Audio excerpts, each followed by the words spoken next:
এই ভিডিওর স্ক্রিপ্ট যখন আমি লিখছি, আমার দেশে তখন এই বর্বরতা চলছিল।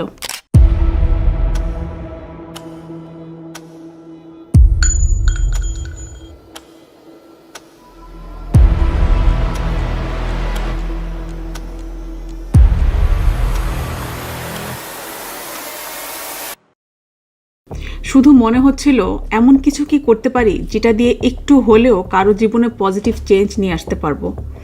আমি চাই যতটা ধৈর্য দিয়েই হোক এই পুরো ভিডিওটা অবশ্যই দেখবেন। আপনি বুঝবেন যে যেই মেধার মূল্য আমরা দাবি করেছি, কেন আমাদের সরকারই সেই মেধার মূল্য দিচ্ছে না। এই ভিডিওতে আমি আপনাদের বলবো না সফল হতে ভিডিও এডিটিং শিখেন, ফ্রিল্যান্সিং শিখেন, এই ওয়েবসাইটে যান, ওই ওয়েবসাইটে যান। আমি তো আপনাদের এমন একটা মুভি দেখাবো যেই মুভিটা পুরাটা খেয়াল করে দেখলে আপনি আপনার সফলতার রাস্তা নিজেই বানাতে পারবেন। এই ভিডিওতে আমি বলবো আমাদের এই এডুকেশন সিস্টেম অর্থাৎ শিক্ষা ব্যবস্থার অজানা সিক্রেট, যেটা আপনি ছোটবেলা থেকে চোখ বন্ধ করে বিশ্বাস করে আসছেন। সেই শিক্ষা ব্যবস্থা বানানোই হয়েছিল এজন্য যেন আপনি ব্যর্থ হন। এই ছেলে 2020 সালে মাত্র 25 বছর বয়সে সবচেয়ে কম বয়সী বিলিনিয়ার হয়েছে। আর অবাক করার মতো ব্যাপার হলো তার ইউনিভার্সিটির কোনো ডিগ্রিই নাই। আমি জানি এমন হাজারো নিউজ রোজ দেখছেন, কিন্তু কখনো কি একটু ভেবে দেখেছেন যে এটা কিভাবে সম্ভব? আমরা তো শুনে আসছি পড়ালেখা করে যে গাড়ি ঘোড়ায় চড়ে সে। প্রশ্ন হচ্ছে এই ছেলেটা এমন কি করলো যে পড়ালেখা শেষ না করেই সে ধনী মানুষের খাতায় নাম লিখে ফেললো? রাসেল ছোটবেলা থেকে খুব কিউরিয়াস একটা বাচ্চা ছিল। সে লুমিনার সেন্সিং প্রযুক্তি তৈরি করেছে। এই লুমিনার সেন্সর গাড়িতে লাগানো থাকলে গাড়ির আশেপাশের পরিবেশ বুঝতে সাহায্য করে সেটা। এই সেন্সর ব্যবহার করায় লাখো অ্যাক্সিডেন্টস কমে গিয়েছে রাস্তায়। ভলভো, টয়োটা এবং মার্সিডিজের মতো গাড়ির ব্র্যান্ডরা তার এই সেন্সর ব্যবহার করে। কিন্তু আমি সবচেয়ে অবাক হই রাসেলের এই কথা শুনে যে তার এই টেকনোলজি বানানো আর ব্যবসা করা সে কোনো কলেজ বা ইউনিভার্সিটি থেকে শিখে নেয়। এগুলো সব সে নিজেই অনলাইনের আনলিমিটেড ইনফরমেশনের ভান্ডার থেকে নিজে নিজে শিখেছে। সে এমনও লেকচার্স দেখেছে ইউটিউবে যেগুলো মাস্টার্স বা পিএইচডি ছাত্রদের লেভেলের। আর সব থেকে অবাক করার মতো হলো সে নিজেই ইন্টারনেট থেকে তার এই টেকনিক্যাল সাবজেক্টের উপর 4 বছরের লেকচার 1 মাসের কম সময়ে দেখে শেষ করেছে। তার একটা কথা আমার খুব ভালো লেগেছে। একটা পডকাস্টে সে বলছিল, আমার মনে হয় নিজেকে কাজে লাগানো আর বড় একটা কিছু করতে হলে সেটা কোনো না কোনো ব্যবসা বা উদ্যোগের মাধ্যমেই করা সম্ভব। ফেসবুকের কো-ফাউন্ডার মার্ক জাকারবার্গ, অ্যাপলের কো-ফাউন্ডার স্টিভ জবস, ডেল কোম্পানির ফাউন্ডার মাইকেল ডেল, আপনি কি জানেন এদের সবার মধ্যে একটা জিনিস কি কমন? আপনি বলবেন হ্যাঁ, তারা দুনিয়ার সবচেয়ে ধনী ব্যক্তিদের মধ্যে একজন। 2020 was a great year for billionaires.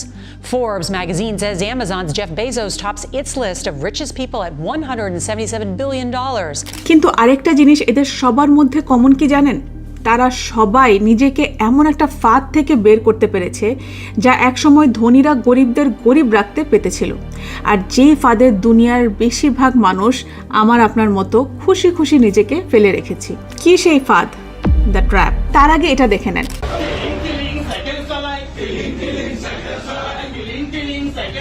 পাঠ্যক্রমের যে বর্তমান বইগুলো হাতে নিলে আমার কাছে মনে হয় জাকাতের বই। বাচ্চাগুলোর ভবিষ্যৎ পুরো ধ্বংস, মানে ওদের মাথায় এখন আর কিচ্ছু নাই। এই আলু ভর্তা ডিম ভাজি দিয়ে আমরা কি করব জীবনে? আমরা জানতেছি পরীক্ষা, সেখানে নাটক করানো হচ্ছে আমার বাচ্চাকে দিয়ে।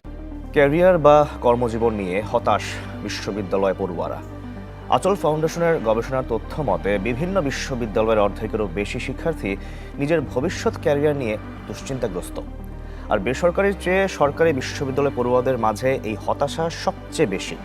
এদের অনেকেই কোনো না কোনো সময়ে ভেবেছেন আত্মহননের কথাও। ইউএসএতে আজকের দিনে হোম স্কুলিং বেড়ে গিয়েছে। ফ্রিতে স্কুলের ফ্যাসিলিটি থাকা সত্ত্বেও অলমোস্ট 5 লাখ ইউএসএর বাচ্চাদের হোম স্কুলিং করাচ্ছে তাদের বাবা মা। হোম স্কুলিং হলো the fastest growing education form ইউএসএতে আজকের দিনে। আর দেখা গিয়েছে বেশিরভাগ টিচাররাই নিজেদের বাচ্চাকে হোম স্কুলিং করাচ্ছে, কারণ তারা বুঝে গিয়েছে যে এই এডুকেশন সিস্টেম কতটা অক্ষম। আর এই দিকে আপনি যেহেতু কোনো ইউনিভার্সিটিতে পড়ছেন, সময় মতো ক্লাসে যাচ্ছেন, অ্যাসাইনমেন্টস জমা দিচ্ছেন, বইয়ের এক পাশ থেকে আরেক পাশে একদম মুখস্থ করে ফেলছেন, আর বাকি যা রুলস আছে সবই মেনে চলছেন। এইসব করছেন এই আশা নিয়ে যে যখনই আপনি পাশ করে বের হবেন আপনার একটা ডিগ্রি থাকবে, আপনি একটা ভালো মাল্টিন্যাশনাল কোম্পানিতে চাকরি পেয়ে যাবেন। তারপর আপনি একটা একটা করে বাবা মার সব স্বপ্ন পূরণ করবেন, তাদের জন্য বাড়ি কিনে দিবেন, একটা ভালো গাড়ি কিনে দিবেন, বিয়ে করবেন খুব ধুমধাম করেই নিজের খরচে। তারপর নিজের বাচ্চাদের ভালো একটা ইংলিশ মিডিয়াম স্কুলে পড়াবেন আর অনেক টাকা কামিয়ে সুখে শান্তিতে জীবন কাটাবেন, হ্যাপিলি এভার আফটারের মতো। কিন্তু আসল জীবনে কি হয় আপনি জানেন? 2022-এর একটা সার্ভেতে এসেছে বেকারত্বের সংখ্যা বাংলাদেশে গত 5 বছরে ডাবল হয়ে গিয়ে এখন অলমোস্ট 8 লাখ স্টুডেন্টস পাশ করে বেকার ঘুরছে, আর এই বেকারত্বের সংখ্যা প্রতি বছর বাড়ছে। আমাদের দেশে যে ঘটনাটা ঘটে গেল সেটা কি ভুলে যাবার মতো? We begin in Bangladesh, where the government has shut down all public and private universities indefinitely. It's the reaction to student protests that have left 6 people dead and scores injured. সে বেকারত্ব থেকে বিরক্ত হয়েই তো ছাত্রদের এই কষ্টের লড়াই ছিল এটা। এসব দেখে খুব কষ্ট পাচ্ছিলাম। ভাবলাম যে কিভাবে আমরা আজকে সরকারি চাকরির উপর ডিপেন্ডেন্ট হয়ে গেলাম, কিভাবে আমরা পড়ালেখা শেষ করলেই ভাবছি যে ইন্ডিপেন্ডেন্ট হয়ে যাব। আসলে কি ইন্ডিপেন্ডেন্ট হতে পারছি? আপনি এই 24-25 বছর বয়স পর্যন্ত পড়ালেখা করার পর শেষমেশ একটা গ্র্যাজুয়েশন ডিগ্রি পান, তারপর আপনি দেখেন যে আপনি জব পাচ্ছেন না। আপনি না জানি কতগুলো জায়গায় ইন্টারভিউ দিচ্ছেন, কিন্তু সবখান থেকে কোনো না কোনো কারণে আপনাকে রিজেক্ট করে দিচ্ছে। আপনার আশেপাশে মানুষ আপনাকে নিয়ে হাসি ঠাট্টা করা শুরু করে। আপনি আপনার বন্ধু বান্ধব ফ্যামিলির সাথে মেলামেশা আসা যাওয়া বন্ধ করে দিচ্ছেন। নিজেকে একটা রুমে বন্ধ করে কান্না করে শুধু একটাই দোয়া করেন যে আল্লাহ যেমনই হোক একটা চাকরি পাওয়া দাও। আস্তে আস্তে আপনার আত্মবিশ্বাস, আপনার সেলফ কনফিডেন্স কমতে থাকে আর মনে হতে থাকে একটা চাকরি পেয়ে গেলেই জীবনের সব সমস্যা দূর হয়ে যাবে। তারপর একটা সময় কোনো মতে আপনি একটা জব পেয়েও গেলেন, কিন্তু সেখানেই কি সব সমস্যা শেষ আপনার?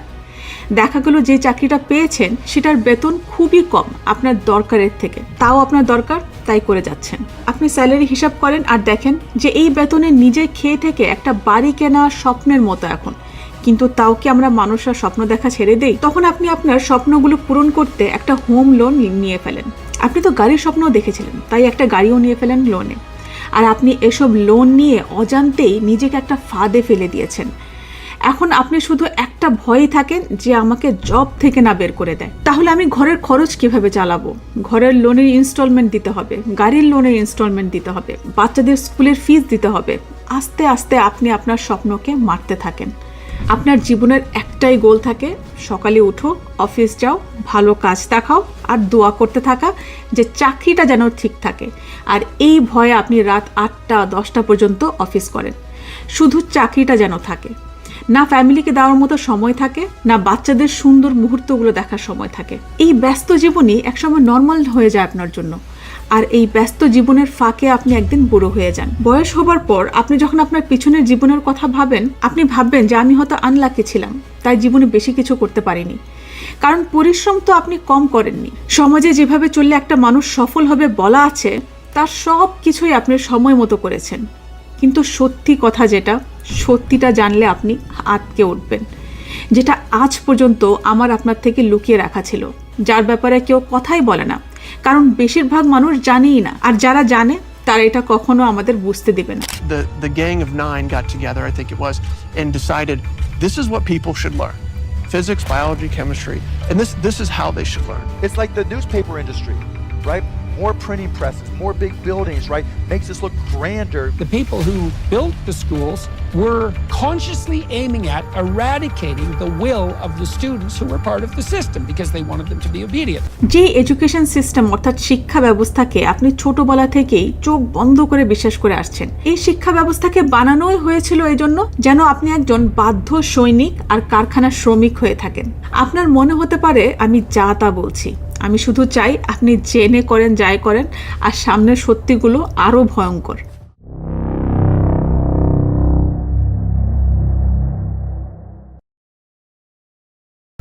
এখন যেটা বলবো সেটা শোনার পর আপনার চোখের সামনে থেকে একটা পর্দা উঠে যাবে, আর তখন আপনি এই পুরা সিস্টেমের যে ফাঁদ আছে সেটা পরিষ্কার দেখতে পারবেন।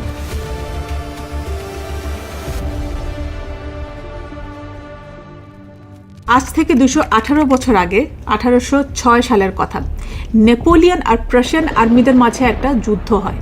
আর এই যুদ্ধে প্রাশিয়ানদের one of the best army থাকা সত্ত্বেও তারা যুদ্ধে হেরে যায়।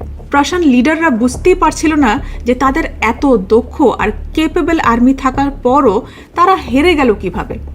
পরে তারা বুঝতে পারলো যে তাদের আর্মি শক্তিশালী তো ছিল, কিন্তু তারা যুদ্ধের মাঠে নিজের বুদ্ধি খাটাচ্ছিল তাদের সিনিয়র লিডারের অর্ডার্স মান্য না করে। যেখানে নেপোলিয়নের আর্মি শুধুমাত্র নেপোলিয়ন লিডার্সদের অর্ডার্সই মান্য করছিল। আর এই যুদ্ধে হেরে যাওয়ার কারণে প্রশান্তদের নিজের অর্ধেকের মতো এলাকা নেপোলিয়নদের দিয়ে দিতে হয়েছিল, আর তার সাথে একটা পিস এগ্রিমেন্টও সাইন করতে হয়েছিল। এখন প্রশান্ত লিডার্সরা একসাথে হয়ে প্ল্যান করতে বসলো যে এমন কি করা যায় যাতে দ্বিতীয়বার তাদের এমন যুদ্ধে হারতে না হয়। এখন প্রশ্ন আসে যে তারা এটা করবে কিভাবে। অনেক চিন্তাভাবনা করার পর তাদের একটা বুদ্ধি আসে মাথায়, আর তারপর তারা একটা সিস্টেম করা শুরু করে দেয়। এমন একটা সিস্টেম যেই সিস্টেমে চললে তাদের সৈনিকরা শুধু ওইটুকুই করবে যেটুক তাদের বলা হচ্ছে। বড়দের উপর এই সিস্টেম অ্যাপ্লাই করে তারা তেমন লাভ পাবে না, এটা বুঝে গিয়েছিল তারা। তাই তাদের বেস্ট পসিবল রাস্তা ছিল ওই ব্রেনগুলোকে কন্ট্রোল করা যে ব্রেনগুলো এখনও নিজে থেকে চিন্তা ভাবনা করার যোগ্য হয়নি, যাদের কোনটা ঠিক কোনটা বেঠিক সেগুলোর ব্যাপারে জ্ঞানই হয়নি। আর তাই যেন তাদের যাই পড়ানো হয় বোঝানো হয় সেটাকে তারা সত্যি মেনে চলে। আর এইটা করার পর এই 1806 সালে এক নতুন এডুকেশন সিস্টেমের জন্ম হয়, দ্য প্রাশান এডুকেশন সিস্টেম। আর তখন থেকে শুরু হয়েছে আমাদের আজকে যে সিস্টেমে আমরা পড়াশোনা করি সেটার কারিকুলাম বেসড এডুকেশন। প্রাশানের এই শিক্ষা ব্যবস্থা একটা স্ট্যান্ডার্ডাইজড স্কুলিং ব্যবস্থা শুরু করে, যেখানে সেট কারিকুলাম থাকবে, গ্রেডস দেওয়া হবে এবং টিচারদেরও ট্রেনিং করানো হতো। শুধু তাই না, 5 বছর থেকে 13 বছরের বাচ্চাদের পড়াশোনা করা এই সিস্টেমে বাধ্যতামূলক করে দেওয়া হয়। জর্ডান বি পিটারসন, যিনি একজন কেনেডিয়ান প্রফেসর অফ সাইকোলজি, তার ভাষ্যমতে প্রাশানরা ভয় পেয়ে গিয়েছিল যে তারা মিলিটারিতে তাদের শ্রেষ্ঠত্ব হারাচ্ছে। তখন তারা সিদ্ধান্ত নিল এই কারিকুলাম সিস্টেমের পড়ানোর, যেন তারা নির্বোধ অর্থাৎ মাইন্ডলেস ওবিডিয়েন্ট লয়াল সোলজার্স তৈরি করতে পারে এই কারিকুলাম বেসড শিক্ষা ব্যবস্থার মাধ্যমে। এইটাই একমাত্র কারণ ছিল যখন এই কারিকুলাম বেসড এডুকেশন সিস্টেম শুরু করেছিল প্রাশানরা। তারা চেয়েছিল তাদের পরবর্তী জেনারেশনকে এমন একটা মানুষে পরিবর্তন করতে যারা বাধ্য হবে অর্থাৎ ওবিডিয়েন্ট হবে, তাদের উচ্চতর পদের মানুষের প্রত্যেকটা অর্ডার ফলো করবে, আর শুধু সেইটুকুই করবে যেইটুক তাদের বলা হয়েছে, কোনো প্রশ্ন না করে। এই 8 বছরে পড়াশোনা করার সময় বাচ্চাগুলোকে শুধু সেইটুকুই বোঝানো হতো আর পড়ানো হতো যা দিয়ে তারা ডিসিপ্লিনড, ওবিডিয়েন্ট আর লয়াল থাকবে। এমন যেন না হয় যে তারা নিজের ব্যাপারে চিন্তা করছে। এই শিক্ষা ব্যবস্থা সেন্ট্রালাইজড ও গভর্নমেন্ট নিয়ন্ত্রিত ছিল, যার ফলে সরকার সরাসরি কি পড়ানো হবে সেটার কন্টেন্ট আর পদ্ধতি সব প্রভাবিত করতে পারত। সরকারই নিশ্চিত করত যে যেই ভ্যালুজ ও জ্ঞান শেখানো হচ্ছে তা জাতীয় স্বার্থের সাথে যেন সামঞ্জস্যপূর্ণ হয়, অর্থাৎ ন্যাশনাল ইন্টারেস্টের সাথে যেন মিলে। আর প্রাশানদের এই প্ল্যানিংটা এতটা সাকসেসফুল হলো যে তারা যেমন রেজাল্ট চাচ্ছিল এই সিস্টেম বানায় একদম সেই রেজাল্টই পাওয়া শুরু করলো এই বাচ্চাদের থেকে, যখনই বাচ্চাগুলো সোলজার হবার বয়সে আসলো। আর এই করে এমন একটা শিক্ষা ব্যবস্থা, এডুকেশন সিস্টেম গড়ে উঠলো যা এই পৃথিবীর সব ভবিষ্যৎ প্রজন্মকে বদলে দিয়েছে। এখানেই কিন্তু শেষ না, সেই সময় আরেকটা বিষয় ছিল যা পৃথিবীতে খুব দ্রুত গতিতে ছড়াচ্ছিল, ইন্ডাস্ট্রিয়াল রেভলিউশন, শিল্প বিপ্লব, যা শুরু হয়েছিল 1800 শতাব্দীর শেষের দিকে, আনুমানিক 1760 সালের দিকে, এবং এটি প্রথম শুরু হয়েছিল ইংল্যান্ডে। এই রেভলিউশনটা ছিল মূলত হাতের কাজের পরিবর্তে মেশিনের সাহায্যে উৎপাদন এবং মেশিনের উপর নির্ভরশীল হয়ে ওঠা। কিন্তু একটা সমস্যা ছিল, সমস্যাটা হলো ফ্যাক্টরিগুলোতে শ্রমিকের অভাব। এর আগ পর্যন্ত মানুষ কৃষিকাজ করে নিজের হাতে সব পণ্য বানায় জীবন চালাতো, কিন্তু তখনই এই সময়টায় মেশিনের আধিপত্য এসে পড়লো। যতটুকু পণ্য একটা মানুষ পুরা মাস লাগায় বানাতে পারছিল না, একটা মেশিন তার থেকে বহুগুণ বেশি পণ্য একদিনে বানাতে পারছিল। অনেকেই ছোটোখাটো দোকান বা ব্যবসা চালাতো তখন, নিজের ঘরে বসেই বিভিন্ন হস্তশিল্প আর কারুশিল্প করতো, যেমন কাপড় বানানো, মাটি দিয়ে পাত্র বানানো, ধাতুর কাজ ইত্যাদি। তারা নিজেদের পরিবারের জন্য নিজেরাই খাবার চাষ করত আর অতিরিক্ত ফসল বা পণ্য স্থানীয় বাজারে বিক্রি করত। বলতে গেলে অধিকাংশ মানুষই ক্রিয়েটার আর উদ্যোক্তা ছিল সেই সময়। এমন অবস্থায় কেউ নিজের কাজ বা ব্যবসা রেখে কেন অন্য কারোর কারখানায় কাজ করতে রাজি হবে? এই প্রবলেমের সলিউশন কিভাবে বের করা যায়? এই প্রাশান এডুকেশন সিস্টেম। যে সিস্টেমটা প্রাশানরা বানিয়েছিল সেটার এত সাকসেসফুল রেজাল্টের জন্য অন্যান্য দেশগুলোর উচ্চতর পদের সব মানুষদের কানে পৌঁছানো শুরু করলো। আর তারপর অন্যান্য দেশগুলো প্রাশানদের এই শিক্ষা ব্যবস্থা তাদের দেশেও সেই মডেলের শিক্ষা ব্যবস্থা গড়া শুরু করলো। আর এবার তাদের মতলব কি ছিল?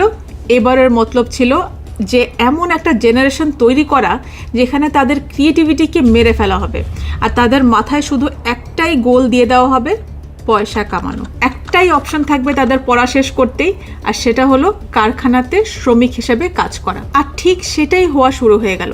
যে মানুষগুলো কৃষি কাজ করে নিজের ছোট কোনো ব্যবসা করে নিজের খরচ নিজেই চালাচ্ছিল, তাদের বাচ্চাদের ব্রেন ওয়াশ করে এমনভাবে রাখা হয়েছিল যে যখন তারা তাদের পড়াশোনা শেষ করে পাশ করে বের হতো, তাদের মাথায় টাকা কামানোর শুধু একটাই অপশন থাকতো, আর সেটা হলো কোনো একটা ফ্যাক্টরিতে কাজ করা। আর এটা করে এই যে কারখানার শ্রমিকের যে একটা সংকট ছিল, সেটা আর থাকলো না।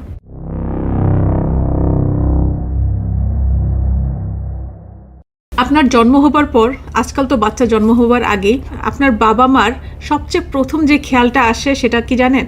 যে আমার বাচ্চা বড় একটা ইংলিশ মিডিয়াম স্কুলে পড়বে। আজকাল আমাদের দেশের স্কুল কলেজ পড়ালেখার প্রতিযোগিতা না দিয়ে স্ট্যাটাসের দিকে প্রতিযোগিতা করছে। আমার ছেলে ওই কলেজে পড়ে, আমার বাচ্চা সেই বড় দামি স্কুলে পড়ে। বাচ্চা যখন শুধু কথা বলা শুরু করে, সাথে সাথে বাবা মা বাচ্চাটাকে একটা ভালো স্কুলে ভর্তি করে দেয়। আর তারপর বাবা মা একদম রিল্যাক্স হয়ে যায় যে আমি আমার বাচ্চাকে ভালো একটা স্কুলে দিয়ে দিয়েছি, এখন আর আমার কোনো টেনশন নেই, এখন আমার বাচ্চার ভবিষ্যৎ তারাই গড়ে দিবে, আমাকে শুধু সময় মতো বেতনটা দিতে হবে। আর সেই বাচ্চাটা যখন স্কুলে যায় তখন সে একটা ফ্রেশ মাইন্ড নিয়ে যায়, যেই মাইন্ডে ক্রিয়েটিভিটি ভরা থাকে, কোনো কিছু করার বাধা থাকে না। মোট কথা এমন একটা মাইন্ড থাকে বাচ্চাটার তখন যে যদি সেটাকে ঠিক মতো ট্রেন করতে পারা যায় তাহলে অনেক বড় কিছু করে ফেলার যোগ্যতা রাখে সেই বাচ্চাটা। কিন্তু এইটুক বাচ্চা স্কুলে যেতেই বাচ্চাটার হাতে কতগুলো সাবজেক্টের বই ধরায় দেওয়া হয় আর একটা সিলেবাস বেঁধে দেওয়া হয়, আর সেই সিলেবাস শেষ করাই সেই বাচ্চাটার জীবনের লক্ষ্য হয়ে যায়। সকাল থেকে সন্ধ্যা পর্যন্ত বাচ্চাগুলো সেই বইগুলোই পড়ে, সেগুলো নিয়েই ভাবে। আর যদি কোনো বাচ্চা নিজে থেকে অন্য কিছু পড়ে বা অন্য কিছু করে যেটার কারণে তার মার্কস কম আসে, তাহলে তো কথাই নেই, সেটার জন্য তাকে কঠিন শাস্তি পেতে হয়, টিচারদের কাছে আলাদা আর বাবা মার কাছ থেকে আলাদা শাস্তি। কিন্তু কোনো বাবা মা কি নিজেকে এই প্রশ্নটা করে যে এই যে স্কুল কলেজ ইউনিভার্সিটি আমাদের বাচ্চাদের আসলে শেখাচ্ছেটা কি? আসলে কি আমাদের বাচ্চাদের কমপ্লিট ভবিষ্যৎ গড়ে দিচ্ছে এই স্কুল কলেজ? কয়জন বাচ্চা আসলেই সফল হচ্ছে একটা ক্লাস থেকে বের হওয়ার পর? জ্যাক, যিনি কো-ফাউন্ডার অফ ওয়ান্ডার, যেটা একটা লার্নার ড্রিভেন স্কুল ইউএসএতে, সে 1000-এর উপর বাবা মাকে জিজ্ঞাসা করেছে যে তারা তাদের সন্তানকে 18 বছর বয়সের পর কোথায় দেখতে চায়, বা তাদের সন্তান যখন ইন্ডিপেন্ডেন্ট হয়ে বাহিরে ইন্ডিপেন্ডেন্টলি থাকবে তখন তারা তাদের বাচ্চার মধ্যে কি ইমপ্রুভমেন্ট দেখতে চায়। কারণ এসব দেশে 18 বছর হলে বাচ্চাদের ইন্ডিপেন্ডেন্টলি নিজের খরচ চালিয়ে থাকতে হয়। আমাদের দেশে এটা 25-26 বছর হওয়ার পর বাবা মার এক্সপেকটেশন আসে যে ইন্ডিপেন্ডেন্ট হবে। যখন এই 1000-এর উপরে বাবা মাকে জিজ্ঞাসা করা হয়েছে যে তারা তাদের সন্তানকে 18 বছর বয়স পর কোথায় দেখতে চায়, একটা প্যারেন্টসও কিন্তু বলে নাই যে আমি চাই আমার সন্তান জটিল অঙ্কগুলো যেন তখন নিজের থেকে করতে পারে, বা আমি আশা করি আমার বাচ্চা ততদিনে ক্যালকুলাসে মাস্টারি করতে পারে। প্যারেন্টসরা বলে যে আমি চাই আমার বাচ্চা দুনিয়াতে সাহসের সাথে যেন চলতে পারে, আমি চাই আমার বাচ্চা যেন অন্য মানুষের সাথে মিলেমিশে চলতে পারে। বেসিকলি বাবা মা চায় তার বাচ্চার যেন নৈতিক বিকাশ হয়, অর্থাৎ মোরাল ডেভেলপমেন্ট হয়, ক্যারেক্টার ডেভেলপমেন্ট হয়। কিন্তু আপনি যদি আবার এই শিক্ষা ব্যবস্থার প্রসেসটা দেখেন, আপনি দেখবেন যে এই পুরা শিক্ষার সিস্টেমটা শুধুমাত্র আপনাকে একজন বাধ্য শ্রমিক বানানোর প্রসেস। যেন পড়া শেষ করেই শিক্ষার্থীর মাথায় শুধু একটাই গোল থাকে যে কোনোভাবে একটা জব যেন পেয়ে যায়, বা সরকারি কোনো জব পেয়ে গেলেই জীবনটা সার্থক। অন্য কথায় কেউ যেন আমাকে তার ওখানে কাজে রাখে। কি মিসিং তাহলে এডুকেশন সিস্টেমে? এই পুরা স্কুল কলেজটা পড়ার সময় আপনাকে কখনোই সেলফ ডিপেন্ডেন্ট হওয়া শেখানো হয় না। ইয়েস, সেলফ ডিপেন্ডেন্ট হওয়াও একটা লার্নিং প্রসেস, কিন্তু সেগুলো আমাদের স্কুল কলেজে শেখানো হয় না। কেন? কারণ এই কারিকুলাম বেসড এডুকেশন সিস্টেমটা বানানোই হয় নাই সেলফ ডিপেন্ডেন্ট হওয়ার জন্য। The sceptics guide to American history বইয়ের লেখক একটা কথা লিখেছে যেটা পরে গা শিউরে উঠেছে। সে বলেছে আধুনিক আমেরিকান শিক্ষা ব্যবস্থা মূলত শৃঙ্খলা শেখানোর জন্য তৈরি করা হয়েছিল, শিক্ষার জন্য না। তাই এই কারণেই আমরা দেখতে পাই স্কুলগুলোতে এখনো অ্যাসেম্বলি লাইনে দাঁড়ানো, সারি সারি বসা ক্লাসে, যুদ্ধের কারখানার মতো ঘন্টা বাজানো। এই জিনিসগুলো শিক্ষার্থীদের তৈরি করছে ইন্ডাস্ট্রিয়াল যুগের সেই কারখানা বা অফিসে কাজ করার জন্য। এরা চায় ছাত্রছাত্রীরা নিজের ইচ্ছা বাদ দিয়ে শুধু আদেশ পালন করতে শিখুক, সময় ধরে আসুক আর যাক। এর জন্যই আমরা দেখতে পাই যারা পড়াশোনায় অসাধারণ ভালো তারাই জীবনে কিছু করতে পারছে। কারণ কি জানেন? কারণ এটা না যে তারা যা পড়েছে সেটাই কাজে লাগছে। কারণ হলো তারা পড়াশোনা গুরুত্ব সহকারে করাতে তাদের মধ্যে একটা শৃঙ্খলাবদ্ধ উপায়ে শেখার অভ্যাস, যেটাকে সেলফ লার্নিং বলে, সেই হ্যাবিটটা গড়ে উঠেছে। যে অভ্যাসটা কাজে লাগিয়ে তারা জীবনে সেটা করতে পারে যেটা করতে চায়। আর আমরা ভাবি তারা ক্যালকুলাস ভালো পারে দেখে আজকে এত সফল। আমরা সেই প্রশান্তদের এই কারিকুলাম বেসড শিক্ষা ব্যবস্থা, যেটা শুধু কারখানাতে বাধ্য এবং সাশ্রয়ী শ্রমিক তৈরি করার জন্য বানানো হয়েছিল, যারা শুধু বসের অর্ডারস ফলো করবে, দিন রাত খাটবে অফিসের কাজে শুধুমাত্র মাস শেষে বেতনের জন্য। সেই শিক্ষা ব্যবস্থাকে আমরা ভাবছি যে এইটুক পড়লেই আর ভালো একটা নাম্বার পেয়ে পাশ করলেই জীবনের সফলতা এসে পড়বে। নীতিশ রাজপুতের এই কথাটা আমার খুব ভালো লেগেছে। সে বলেছে যে মানুষ তাদের জীবনের 25% সময় এই বর্তমান শিক্ষা ব্যবস্থায় লাগাচ্ছে যেন তারা নিজের থেকে কম শিক্ষা এমন লোকের অফিসে গিয়ে কাজ করে তার স্বপ্নটা পূরণ করতে পারে। কেউ চাবে না আপনি ধনী হয়ে যান, কেউ কেন চাবে আপনি ধনী হন? এটাতে তাদের কি লাভ? আপনি যদি নিজের বুদ্ধি নিজের জন্য লাগানো শিখে যান, আপনি তখন অর্ডারস ফলো করবেন না, আপনি অন্যায়ের বিরুদ্ধে আওয়াজ উঠাবেন, আর তখনই আপনার চোখ খুলে যাবে। দেখতে পাবেন ওই সব তথাকথিত সরকারি নেতাদের আর ধনী মালিকদের আসল চেহারা, যা 2024 জুলাইতে আমরা সবাই দেখেছি, যখন শিক্ষার্থীরা নিজের অধিকার ও ন্যায়ের জন্য আওয়াজ তুলেছিল। তখন দেখা গেল সরকারি যার তৈরি কারিকুলাম আমরা অন্ধের মতো পড়ে শিক্ষিত হচ্ছি, সেই রক্ষকই কেমন ভক্ষক হয়ে গেল মুহূর্তের মধ্যেই। আমার এই ভিডিওতে আমি বলেছিলাম যে আমাদের কোন স্কিলসগুলো স্কুলে শেখানো লাগতো, যা দিয়ে আমরা নিজেদের বুদ্ধি নিজেদের নলেজ নিজে লাগায় ইনকাম করতে পারবো। কারণ যখন আপনাকে এই শিক্ষা ব্যবস্থার ট্র্যাপে ফেলা হয়, তখন আপনার এই বয়স বা বুদ্ধি হয় না যে আপনি সঠিক আর ভুলের মধ্যে পার্থক্য করতে পারেন। আর যখন আপনি সেই বয়স পর্যন্ত পৌঁছান, যখন আপনি বোঝার ক্ষমতা রাখেন, ততদিনে অনেক দেরি হয়ে যায়। এক তো হয় ততদিনে গত 15-20 বছরে আপনার ব্রেন ওয়াশ হয়ে যায়, আপনি এমন হয়ে যান যে আপনার তখন সেটাই ঠিক মনে হতে থাকে। দ্বিতীয়, আপনি যদি বুঝেও যান তাও কিছু করতে পারেন না, কারণ ততদিনে আপনার উপর হরেক রকমের দায়িত্ব এসে পড়ে, আর আপনি হাজার চাইলেও একটু সময় বের করতে পারেন না, বা নিজের জন্য অন্য কিছু করার চিন্তাও করতে পারেন না। আর গত 20 বছরে আপনি যে মেহনতটা করলেন, লাখো টাকা স্কুল কলেজ আর কোচিংয়ে দিলেন, সেটার বদলে আপনি স্টার্টিংয়ে শুধু 30-40 হাজার টাকার একটা চাকরির খোঁজে লেগে পড়েন। কিন্তু দেশের অবস্থা হলো এই। দেশে মোট বেকারের সংখ্যা 25,82,000। এর মধ্যে 15 থেকে 24 বছর বয়সীদের মধ্যে বেকারত্বের হার 10.97%। যদিও কোম্পানিগুলো তাদের অফিসের কাজের যোগ্য মানুষ পাচ্ছে না। এখন ভাবছেন তাহলে এসবের সমাধান কি? তাহলে কি স্কুলে যাওয়া ছেড়ে দিব, কলেজে যাওয়া ছেড়ে দিব? কোটি কোটি বাচ্চারা রোজ স্কুল কলেজে যাচ্ছে, তারা কি সবাই ভুল করছে? আসলে আপনি এখনো বুঝেন নাই হচ্ছেটা কি।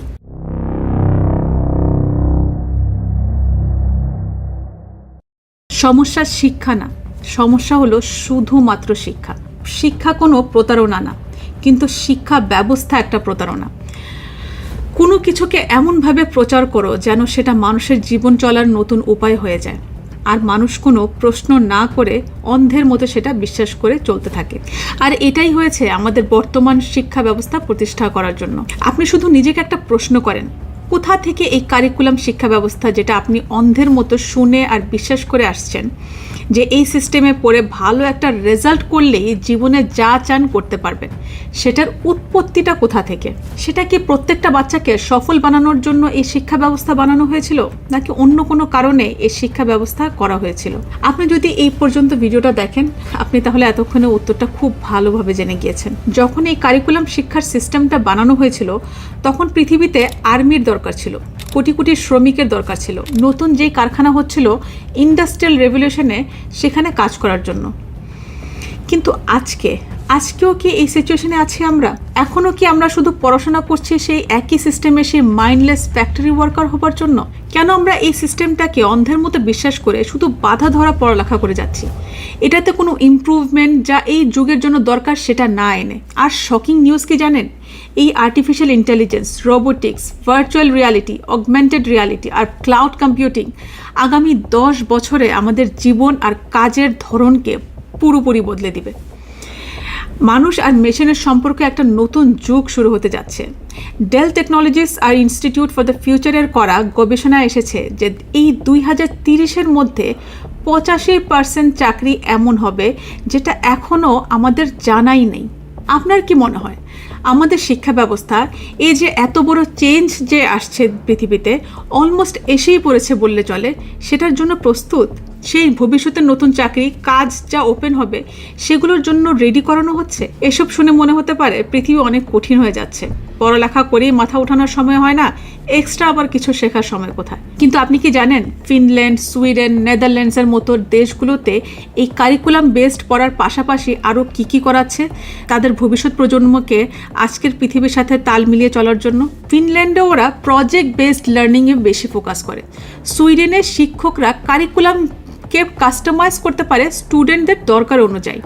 তারা এক একটা স্টুডেন্টের স্ট্রেংথ আর উইকনেস বুঝে শিক্ষা দেয় তাদের। সুইডেনের এই সিস্টেম অনেক পজিটিভ আউটকাম দিয়েছে, তাদের শিক্ষা ব্যবস্থা বিশ্বের সেরা হিসেবে পরিচিত।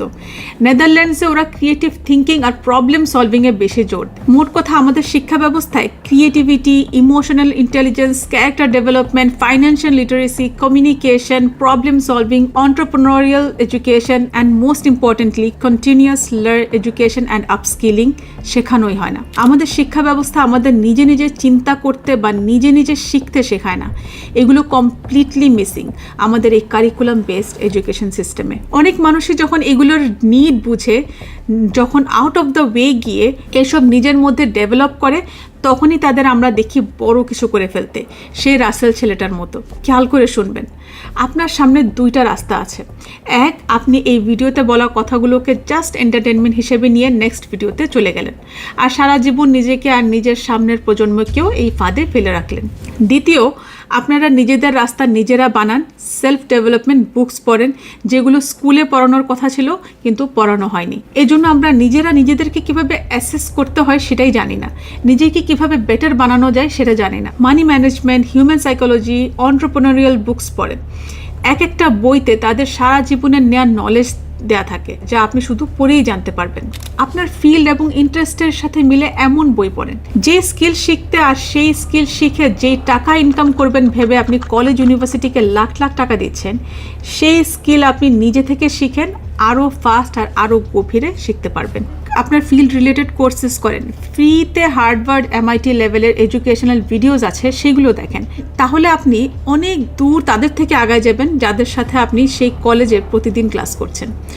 বড় থেকে বড় যে কোনো ভ্যালুয়েবল স্কিলস আপনি অনলাইন কোর্সেস করে শিখতে পারবেন, তাও আবার তাদের থেকে যারা প্র্যাকটিক্যালি সেই স্কিলটা দিয়ে নিজে বড় কিছু অ্যাচিভ করেছে। শুধু সেই টিচারের মতো না যার কাছে নলেজ শুধু থিওরি পর্যন্তই সীমিত। আর এইটাই আজকালকার সফল হবার সিক্রেট, যে সিক্রেট আর শর্টকাটের আশায় সবাই সার্চ করে how to earn money online. আমরা এখন নতুন যুগে পা দিয়েছি, স্পেশালি এই AI আর্টিফিশিয়াল ইন্টেলিজেন্স আসার পর, আর সেটা হচ্ছে স্কিল শেখার যুগ। বাইরের দেশের কোম্পানিগুলো এখন ডিগ্রি থেকে কার সেই কাজের দক্ষতা কত সেটা প্রাধান্য দিচ্ছে। অ্যাপেলের CEO টিম কুক বলেছে যে USA-তে 50% নতুন নিয়োগ করা কর্মচারীদের 4 বছরের ব্যাচেলার্স কলেজ ডিগ্রি নেই, যেটা কিছুদিন আগ পর্যন্ত কল্পনাও করা যেত না, যে ডিগ্রি ছাড়া কোনো অফিসার পদের জব। গুগলের ফর্মার সিনিয়র ভাইস প্রেসিডেন্ট এল বক বলেছেন, যারা স্কুলে যায় না আর নিজেদের পথ নিজেরাই বানাতে পারে তারা অসাধারণ মানুষ, এবং আমাদের সব কিছু করা উচিত এই মানুষদের খুঁজে বের করার জন্য। সবই তো শুরু, তাই এখন যারা এটা যত আগে বুঝবে তারা সবচেয়ে বেশি এটার লাভ নিতে পারবে। আপনি যদি অভিভাবক হয়ে থাকেন তাহলে আপনার বাচ্চাদের স্কুলে পাঠান, কলেজে পাঠান, কিন্তু সে কোন সাবজেক্টে কত নাম্বার পেলো সেটা নিয়ে প্রেশার দেবেন না বাচ্চাকে। আপনার বাচ্চাকে বিভিন্ন এক্সপিরিয়েন্স করান, বই পড়তে মোটিভেট করেন, তার ইন্টারেস্টের বই কিনে দিয়ে তার রিডিং হ্যাবিট বিল্ড করেন। সে যদি একবার পড়তে শিখে ফেলে তাহলে সেলফ স্টাডি করে সে যেটাতে ইন্টারেস্টেড সেই লাইনে নিজেই কিছু করতে পারবে ইন্ডিপেন্ডেন্টলি, যেটা শুধু স্কুল কলেজের পড়া পড়ে তার জন্য কোনোভাবেই সম্ভব হবে না। আজকে অনেকে BCS এর পরীক্ষার পাশ করার জন্য 1 বছর, 2 বছর, 3 বছর পর্যন্ত চেষ্টা করে যায় যেন কোনোভাবে চাকরিটা হয়ে যায়, কিন্তু কখনো কি নিজের প্যাশনকে, নিজের কিসের উপর ইন্টারেস্ট সেটার জন্য বিভিন্ন অপরচুনিটিস এক্সপ্লোর করে দেখার জন্য কখনো কি 1 বছরও ড্রপ নিয়েছেন? আপনি কি স্টেবল অ্যাভারেজ জীবন চান, নাকি জীবনে বড় কিছু করতে চান, অনেক ইনকাম করতে চান, যেন শুধু নিজের স্বপ্ন পূরণই না অন্যের সাহায্যও করতে পারেন। এখনই আপনার কাছে কারো চিকিৎসার জন্য 1 কোটি টাকা লাগলেও যেন আপনি নির্দ্বিধায় সেটা দিতে পারেন। হ্যাঁ, এটা শুধু সম্ভব একটা উদ্যোক্তার জন্য, যেটা একটা চাকরিজীবী যত ভালো বেতনই পাক না কেন এমন খরচ আসলেই সে অসহায় হয়ে পড়বে। তাই নিজের স্বপ্ন পুরো করার জন্য সঠিক পথে ফোকাসড হয়ে সেলফ স্টাডি করে বিশ্বাসের সাথে সফল হতে যে সফট স্কিলস আর হার্ড স্কিলস দরকার হয় সেগুলো নিজের মধ্যে বিল্ড করতে হবে। সিদ্ধান্ত পুরোটাই আপনার।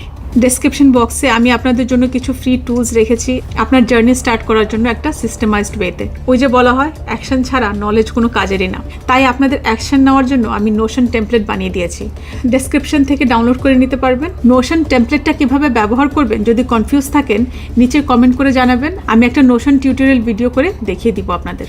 আপনার নিজের জন্য হোক বা আপনার বাচ্চার জন্য হোক, এই স্কিলস আর ডিসিপ্লিনগুলো নিজ থেকে আয়ত্ত করতে পারলে সত্যিকার অর্থে ইন্ডিপেন্ডেন্ট হতে পারবেন আর নিজেকে একটা অ্যাভারেজ লাইফ থেকে বের করে জীবনের টাকার অভাব দূর করে নিজের স্বপ্ন পূরণ করতে পারবেন।